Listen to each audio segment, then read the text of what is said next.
Salut tout le monde, j'espère que vous allez bien. Bienvenue dans cette nouvelle vidéo YouTube.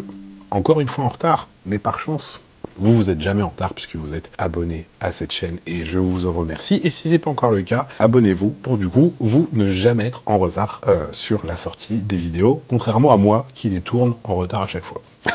J'espère que vous allez bien depuis la dernière petite vidéo YouTube qu'on s'est faite. Donc c'était pour les 3 weeks out et 4 weeks out. Là actuellement on est du coup sur le premier jour de la Peak Week, ok. Donc c'est à dire qu'on est lundi. Je vais vous faire un petit topo de ce qu'on a fait aujourd'hui justement pour cette première journée, vous expliquer un petit peu ce qui s'est passé la semaine dernière aussi, et également on a un petit Q&A. Du coup on va pouvoir débattre de tout ça. Du coup qu'est-ce qui s'est passé sur ces dernières semaines, enfin, sur cette 2 weeks out? On a continué à pousser sur le cardio. J'entends par pousser sur le cardio, c'est-à-dire qu'on a gardé vraiment l'intensité au maximum, c'est-à-dire deux fois 40 minutes par jour, sauf le jour des jambes. Et pour le coup, la diète n'a pas changé, c'est-à-dire qu'on est resté vraiment toujours sur le même plan. Donc pour le coup, de ce côté-là, il n'y a pas eu de modification de fait. Donc je vous avoue que c'était assez intense, dans le sens où voilà, j'étais quand même pas mal fatigué. C'est pour ça aussi que je prends du retard sur le tournage des vidéos, c'est que vraiment éclaté. Au niveau du poids, on est au poids depuis une semaine. C'est-à-dire qu'à 2 weeks out, on était déjà au poids. On a été à 103 assez rapidement, donc qui est mon poids max. Et maintenant, on est en dessous de ce poids-là. Ok, on est descendu en dessous de 102. Ok, donc actuellement, ce matin, j'étais à 101,8, qui est du coup mon poids le plus bas, donc pour cette première journée de Peak Week. Donc en gros, sur la dernière semaine, ce qui s'est passé, comme je vous disais, c'est que vraiment on a gardé toutes les variables au même niveau. On a juste continué à grinder, pour justement continuer à pousser la condition. Le poids, c'est une chose, voilà, être au poids, il y en a plein qui me posent la question, ouais, il te reste combien à perdre, etc. C'est pas un problème de chiffres, c'est que être au poids, c'est une chose, mais être prêt, c'en est une autre. Donc, il y a ça à prendre en compte. Donc l'idée, voilà, c'était, le poids, c'est certes, on doit le contrôler, mais le but, c'était d'être vraiment prêt de chez prêt, ok. Donc pour le coup, ça, très bien. Je pense que, très honnêtement, j'ai jamais été au poids 2 semaines avant. J'étais souvent au poids au début de la Peak Week. Avec Assetto, il y avait des choses qui étaient aussi employées à côté pour justement être au poids. Hein, voilà. Ça, on en parlera plus tard dans les vlogs. Je vous ferai un topo complet quand j'aurai vraiment toutes les infos sur tout ce qu'on a fait avec Yacine depuis le début. Mais je pense que vous n'êtes pas prêts. Vous n'êtes pas prêts, franchement, à ce que je vais vous présenter en termes de ce qu'on aura fait par rapport à tout ce que vous pouvez entendre et toutes les dingueries que certains d'entre vous font pour être au poids, pour être possiblement sec ou prêt. Je pense que vous n'êtes pas prêt, mais on en parlera plus tard et ça va sûrement vous faire bizarre. Bref, donc ça fait 2 semaines que je suis au poids. Premier jour de Peak Week, 101,8. Qu'est-ce qui s'est passé aujourd'hui au niveau du plan? Le plan, la diète n'a pas changé. Ok, toujours, on est sur la même chose. La seule chose qui a été retirée, c'est je n'ai pas mon deuxième cardio. C'est-à-dire que j'ai toujours mon premier cardio, parce que là, on n'est plus à 40 minutes, on est à 30 minutes, mais toujours sur une grosse intensité. Ok. Le deuxième cardio a été enlevé. On a gardé la diète telle quelle. Et juste les entraînements, les séances sont allégées. Parce que forcément, c'est le moment où on va essayer de récupérer, etc. C'est pour ça qu'il y a un cardio qui a été enlevé et tout. Donc c'est pour ça qu'on en est là. Donc premier jour de Peak Week, voilà ce qui se passe. Je vais essayer de vous faire des updates très réguliers sur cette Peak Week. Je vais voir comment je vais me débrouiller avec mon monteur, avec mon cadreur, etc. Là, on est encore à la maison, on part pour Marseille que à partir de mercredi. Donc je vais voir comment on va faire pour les vlogs. Est-ce que je vais réussir à vous sortir un mini vlog chaque jour, ou alors est-ce que ce sera un vlog complet de la fin de la semaine? On va voir comment on se débrouille avec Clément et avec le monteur, pour justement essayer de mettre un maximum d'infos. Mais voilà pour ce premier jour de Peak Week. Donc c'est plutôt cool. Je vous cache pas que je suis quand même assez content que cette deuxième session de cardio disparaisse, mais en même temps, il fallait bien ce qu'il fallait pour arriver en condition jusque-là, et je suis très content du physique que j'affiche pour l'instant, sachant que voilà, c'est un physique qui est plat, qui est certes sec, mais qui est encore plat, donc forcément c'est pas la version finale. Et Yacine me disait ce matin, enfin en tout cas ce midi, quand j'ai posté une petite story là, il dit t'as déjà été aussi sec comme ça? Je fais non, jamais. Et je lui dis, et le pire, c'est que je sais que t'en as encore dans ton sac à malice là. T'as encore plus d'un tour dans ton sac pour que ce soit encore mieux à la fin de la semaine. Et ça sera le cas. Donc pour le coup, voilà, ça va être une nouvelle version de Seb que vous avez encore jamais vue. Une nouvelle version de Seb aka Zeb comme sa peau. Donc non, voilà, franchement ça va être cool. Donc on va pouvoir bien s'amuser et comme je dis à chaque fois, hein, on vient pas pour coller des gommettes. Donc voilà pour la petite update de ce qui s'est passé du coup la semaine dernière, ce qui commence à se faire pour cette semaine de Peak Week, donc c'est plutôt cool et je suis très content et j'ai hâte, vraiment hâte. En plus là actuellement à la maison, j'ai Luc Chambrier que vous avez déjà vu sur cette chaîne avec qui on avait fait la petite vidéo food salé sucré la dernière fois avec le talk, et il est à la maison, il est venu passer quelques jours, il sera avec nous à Marseille aussi, donc je vous avoue que même au niveau du mood, ça fait très plaisir de l'avoir, c'est quelqu'un que j'aime énormément, et en plus voilà. Il est venu faire tous les cardio avec moi. Il est venu là vraiment pour m'aider à me booster sur les séances, quoi que ce soit et tout. Donc c'est un vrai soutien et ça me fait plaisir, quoi qu'il arrive, d'avoir un ami à la maison et de l'accueillir. Et en plus, voilà, il m'a aidé, il m'aide en support mental, en support physique, etc. Donc ça fait ultra plaisir et merci à lui pour ça. Alors, maintenant ce petit Q&A. Alors, on va voir au niveau des questions. Première question. Quelles étaient tes premières motivations pour le bodybuilding? En vrai, je suis tombé un peu dedans par hasard. Ce que j'ai toujours dit, c'est qu'à la base, je faisais du street. Et de connexion en connexion, de pote en pote, j'ai commencé à faire de la salle. Et finalement, je me suis trouvé à aimer ça plus que le street. Et du coup, j'ai développé le truc, etc. J'ai pris goût au truc. Je me suis formé sur ce qu'était le bodybuilding, entre les entraînements, la nutrition, etc. Et après, j'ai découvert qu'effectivement, il y avait cette possibilité de faire des compétitions et tout. Et du coup, c'est comme ça qu'un petit peu que je me suis mis. Les motivations premières, c'était vraiment de me dépasser. Après, évidemment, il y a toujours ce côté un petit peu... ce côté compétitif que j'ai énormément et qui du coup aussi m'a poussé à exceller, en tout cas, oui, à être performant dans cette discipline. Mais c'est vraiment venu par hasard, et après, forcément, c'est une passion qui s'est développée au fur et à mesure, et du coup, c'est comme ça que j'ai fait mes premières expériences dans le body, c'est voilà, en y étant un petit peu par hasard, et en appréciant le process, en kiffant le process, et en poussant le truc jusqu'à en faire un métier, finalement. Donc voilà. Deuxième question. Comment te sens-tu sur cette prépa? Je me sens super bien. Alors, super bien dans le sens où, je vois mon physique évoluer dans le bon sens et aller là où on veut qu'il aille, sans accroc. Il n'y a absolument eu aucun accroc sur le plan, jamais un problème en disant ça n'a pas réagi comme on voulait, etc. Après, voilà, j'ai un environnement qui fait que j'ai tout mis en place pour que ça se passe bien. Donc ça, c'est très important. Mais voilà, forcément, je me suis senti extrêmement fatigué à certains moments, extrêmement faible. Il y a des séances qui étaient horribles et tout. Vraiment, voilà, cette charge mentale, cette fatigue mentale, pas forcément à la fin, mais vraiment cette fatigue mentale qui m'a énormément pesé. Mais en soi, au-delà de ça, c'est une prépa qui a duré 20 semaines pour arriver jusqu'à la première échéance, pardon. Mais c'est une prépa qui s'est super bien passée. Question suivante. Bon, même pas une question, c'est voilà, juste tu m'inspires tellement. Continue de nous faire rêver. Merci beaucoup à toi. Ça fait plaisir. Si je peux en motiver certains et en faire pas forcément rêver, c'est un grand mot, mais en tout cas, si je peux, en pousser certains à vouloir être meilleur chaque jour, franchement, c'est ce qui me donne de la force aussi à moi, donc avec grand plaisir. Question suivante, est-ce que tu es sur ta meilleure shape selon toi? Je pense très honnêtement que oui, comme je vous disais, je pense qu'on va avoir une version de mon physique qu'on n'a jamais eue, c'est-à-dire sec et full, vraiment, dans des conditions optimales. Donc oui, selon moi, c'est mon meilleur physique actuellement, et il sera encore meilleur à la fin de la semaine. Question suivante, comment tu te sens physiquement et psychologiquement? Je vous l'ai dit juste avant, physiquement, forcément très affaibli, je pète pas la forme. Psychologiquement, c'est pareil, la fatigue mentale, elle est présente, et c'est vrai que c'est Pour moi, c'est ce qui est le plus lourd à porter, c'est cette espèce de poids mental qui fait qu'on peut se concentrer sur rien, c'est très compliqué. Voilà, c'est pour ça aussi que j'avais fermé les cours de posing pendant cette période, parce que voilà, c'est absolument impossible de faire un travail qualitatif, en tout cas pour moi. Ceux qui ont un job sur lequel ils ont pas la main, forcément, ils sont obligés d'aller travailler tous les jours, plus de faire le prépa. Franchement, pour moi, vous êtes des héros, et je vous le dis, hein, vous êtes des héros.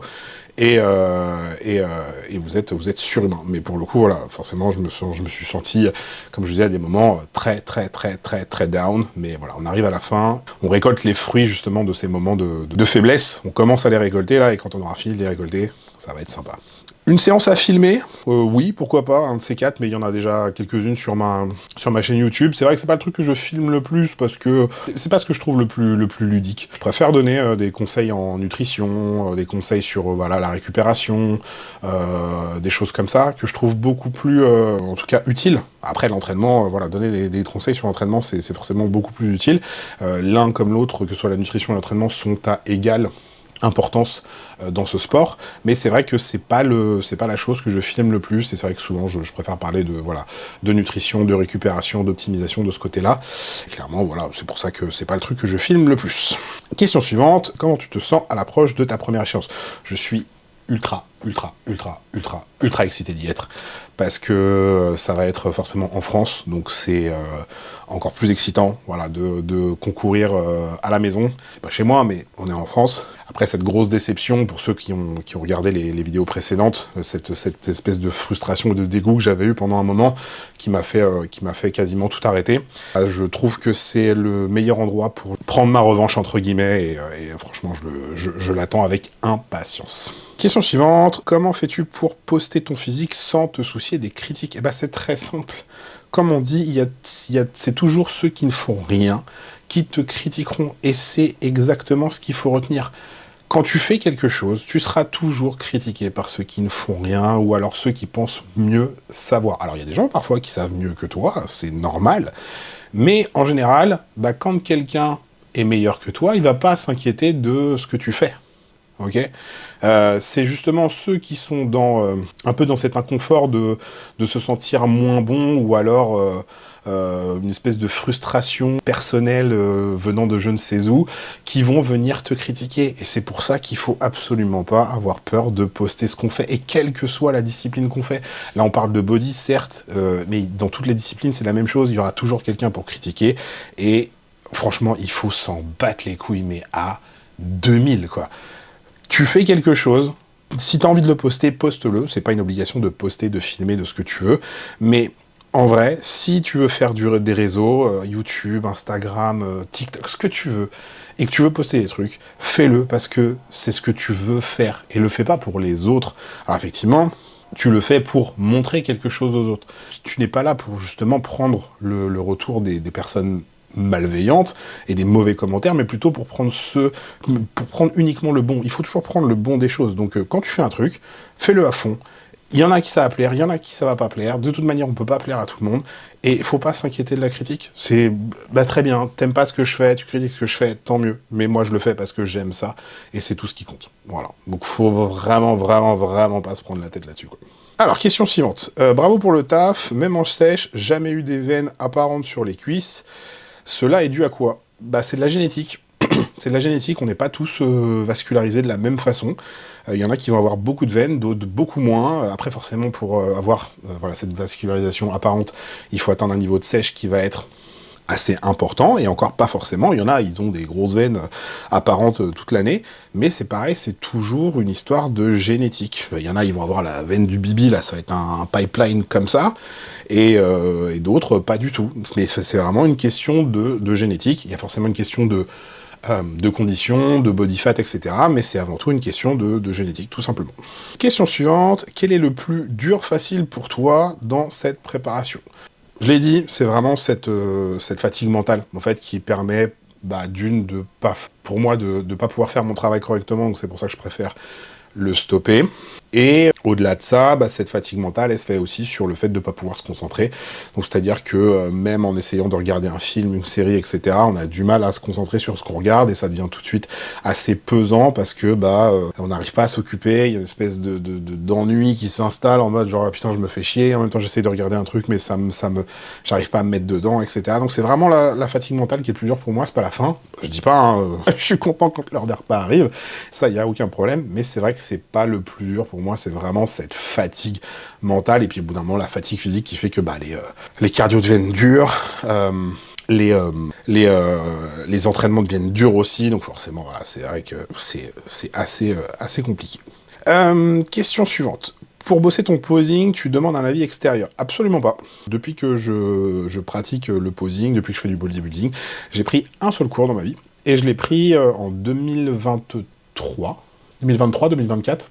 2024. Je crois que je l'ai pris en 2024 avec Antoine Hamlet, qui est un Canadien, quand on est allé la première fois au Canada avec Maureen, et c'est le seul cours que j'ai pris de ma vie, pour du coup juste voir un petit peu comment lui voyait les choses, parce que c'est quelqu'un que je suivais sur Instagram, qui avait pour moi une bonne vision du posing, etc. Donc j'ai pris un cours avec lui parce que j'étais sur place aussi, et que c'était du présentiel, et pour le coup c'était très intéressant. Il y a des choses sur lesquelles on était d'accord, d'autres pas d'accord, etc. Mais c'est vrai que je ne demande pas d'avis extérieur. Ensuite, il y a quand même Yacine qui parfois m'oriente un peu sur certaines choses, sur ce que lui aimerait bien que je puisse montrer par rapport à ce qu'on veut amener sur scène, mais c'est vrai que j'ai pas d'avis extérieur plus que ça, enfin j'en ai même pas du tout, quoi. Donc voilà, question suivante, juste t'es trop inspirant, merci beaucoup, comme je dis, si je vous inspire, moi c'est ce qui me donne de la force, donc merci à vous. Question suivante, selon toi, comment s'en sortir financièrement pour financer nos prépas, surtout celles à haut niveau? Faut travailler, frère. Faut travailler, mon ami. Je peux pas te dire autre chose. Je peux pas te dire autre chose. Moi, effectivement, j'ai cette chance de pouvoir travailler de pouvoir vivre du body, en même temps, voilà, de le pratiquer à un niveau professionnel. Mais il n'y a pas de secret, en fait. Il y a énormément de gens qui ont un travail en dehors du body, qui ont même parfois plusieurs travails.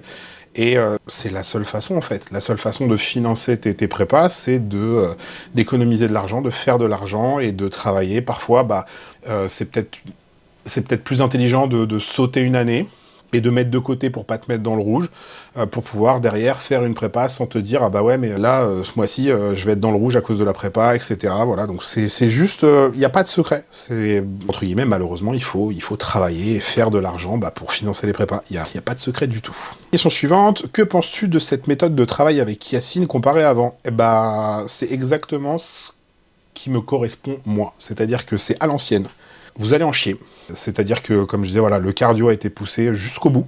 J'en ai encore maintenant, alors qu'on est sur la peak week, moins, mais j'en ai encore. La diète, c'est du brut, ok? Alors après, je vous ai déjà donné quelques petites astuces pour pouvoir rendre ça un petit peu plus fancy, mais on reste quand même avec que des aliments bruts, et c'est ce qui fonctionne. Après, voilà, je sais que quand j'étais avec Aceto, c'était pareil, c'était très brut aussi, mais il y avait des choses qui étaient beaucoup moins santé. Avec Vincent, il y avait beaucoup moins ce côté strict, entre guillemets, c'est-à-dire qu'il y avait beaucoup de recherches, d'optimisation qui, finalement, pour moi, n'ont pas d'intérêt. Et je pense que c'est là où, du coup, où ça n'a pas marché sur la dernière année. Et peut-être même sur l'année d'avant, même si on a fait des résultats. Mais clairement, la méthode de travail de Yacine est excellente pour moi. C'est du body, c'est du vrai body. Cardio, vous allez souffrir. Diète, ça va être strict, et possiblement à la fin, pareil, il y aura peut-être plus beaucoup de calories, et vous allez souffrir aussi. C'est la prépa de body. Ça va être de la souffrance, c'est devenir confortable avec l'inconfortable. C'est uniquement ça. Les prépas, vous ne souffrez pas, honnêtement, il y a un problème. Et je vous le dis, hein, c'est pas pour dire ça, hein, pour essayer de faire le mec hardcore ou quoi que ce soit, c'est que en prépa, pour être en condition, pour arriver full et dry, vraiment dry de chez dry, vous allez devoir en chier. Et Yacine, c'est son job. C'est que vous allez en chier, mais par contre, à la fin, vous allez arriver prêt. Et ça, c'est ça qui compte. Ok? Alors après, ceux qui sont pas arrivés dry avec lui, peut-être posez-vous les questions sur est-ce que vous avez tout fait à 100% ou alors est-ce que vous êtes un peu perdu dans le process et que vous avez été un peu laxiste.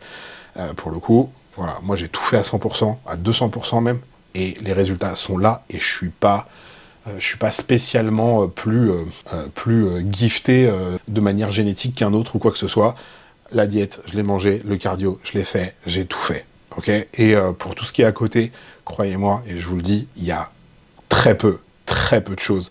Et ça, je vous dis, on en parlera plus tard, mais vous allez être possiblement choqués et voir qu'il n'en faut pas non plus des masses pour arriver au résultat.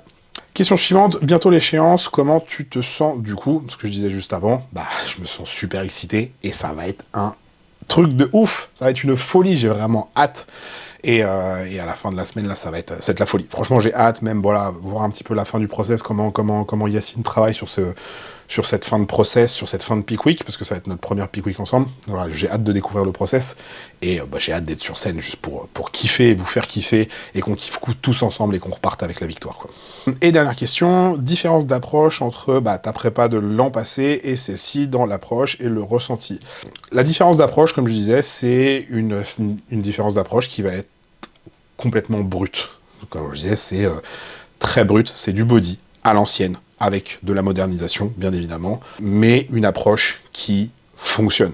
Une chose qui est très importante et qui pour moi devrait l'être encore plus, et c'est là où beaucoup de gens se perdent, c'est cette opposition entre le cardio et les pas. Faire des pas, ça vous fera pas sécher. Je vous le dis, hein. Les pas, c'est bien quand vous êtes ultra sédentaire et que vous bougez jamais votre cul, c'est bien si vous faites 10 000 pas par jour, ça vous fait une activité que vous n'avez pas d'habitude. Si vous êtes en prépa, que vous voulez arriver sec, vous allez devoir faire du cardio, vous allez devoir faire monter votre cœur. C'est pas piétiner dans un centre commercial pour dire ah, j'ai fait 2000 pas en plus, machin. Non, ça ne fonctionne pas. Arrêtez avec vos pas, ça ne fonctionne pas. Vous allez devoir faire du cardio. Vous allez manger parfois de l'air, clairement. Mais vous allez rester, pareil, sur des produits bruts. Vous n'allez pas sécher avec des macros ou quoi que ce soit, n'importe, avec des produits un peu alambiqués en disant bah tiens, ça optimise ça, ça optimise ci. Non, ok, c'est poulet, riz, crème de riz, whey, iso, bœuf, ce que vous voulez, des légumes, machin, mais ça reste basique, c'est du body, c'est à l'ancienne, et ça fonctionne comme ça. Voilà, au-delà du cardio, au-delà de la bouffe, il y a aussi tous les à côté. Voilà, l'année dernière, je me suis tapé une liste de courses avec des choses qui, franchement, n'ont aucun intérêt. Voilà, je le dis, mais je vous dis, je vous ferai un topo complet là-dessus, vraiment à la fin de la saison, pour vous montrer que il faut rester simple, et que le vrai travail se fait dans l'assiette, à la salle et sur votre cardio, et pas dans un tube en plastique. Ok. Et pareil, surtout aussi, ça a été l'environnement. On était au Canada l'année dernière avec la prépa. Ça s'est pas passé comme on voulait, donc forcément déjà, je suis parti avec un mindset qui était cassé, et ça l'a encore plus brisé. D'où, voilà, je vous avais expliqué mon souhait quasiment d'arrêter tout ça. Mais si on parle de méthode pure, voilà, je suis revenu à quelque chose de basique mais hardcore. Pas de tentative de suroptimisation, d'optimisation, et j'ai bien dit tentative, qui finalement ne font pas grand-chose, ou en tout cas, qui, si elles font quelque chose, n'améliorent que de 0,00001%. Donc voilà vraiment la différence qui se fait ressentir cette année, et je me sens beaucoup mieux. Je me sens beaucoup mieux, c'est une prépa, comme je disais, qui a duré 20 semaines. On a séché sur le long terme, avec peu de choses. Les composantes principales, c'était la bouffe et le cardio. Bien évidemment, les entraînements, c'est toute l'année. Mais ces deux composantes-là ont suffi pour, justement, arriver là où on est aujourd'hui, sur ce premier jour de peak week, avec une condition que je n'ai jamais eue à ce moment-là d'une préparation. Cette condition va encore plus s'améliorer forcément parce que, voilà, vous le savez, sur les autres vidéos, j'en ai parlé, il y a toujours des variables que pour l'instant on n'a toujours pas changé, que ce soit le sel, l'eau, etc. Et même tout ça, quand ça va changer, quand Yacine va virer l'eau, etc. Bref, il va y avoir tellement de changements qui vont s'opérer cette semaine que je vais peut-être pas avoir le temps de tout vous raconter, en tout cas j'essaierai, mais c'est là qu'on va voir vraiment le changement et le physique qui sera à 100% pour cette première échéance, et ensuite pour l'échéance de Toronto. C'est là que ça va payer, quoi.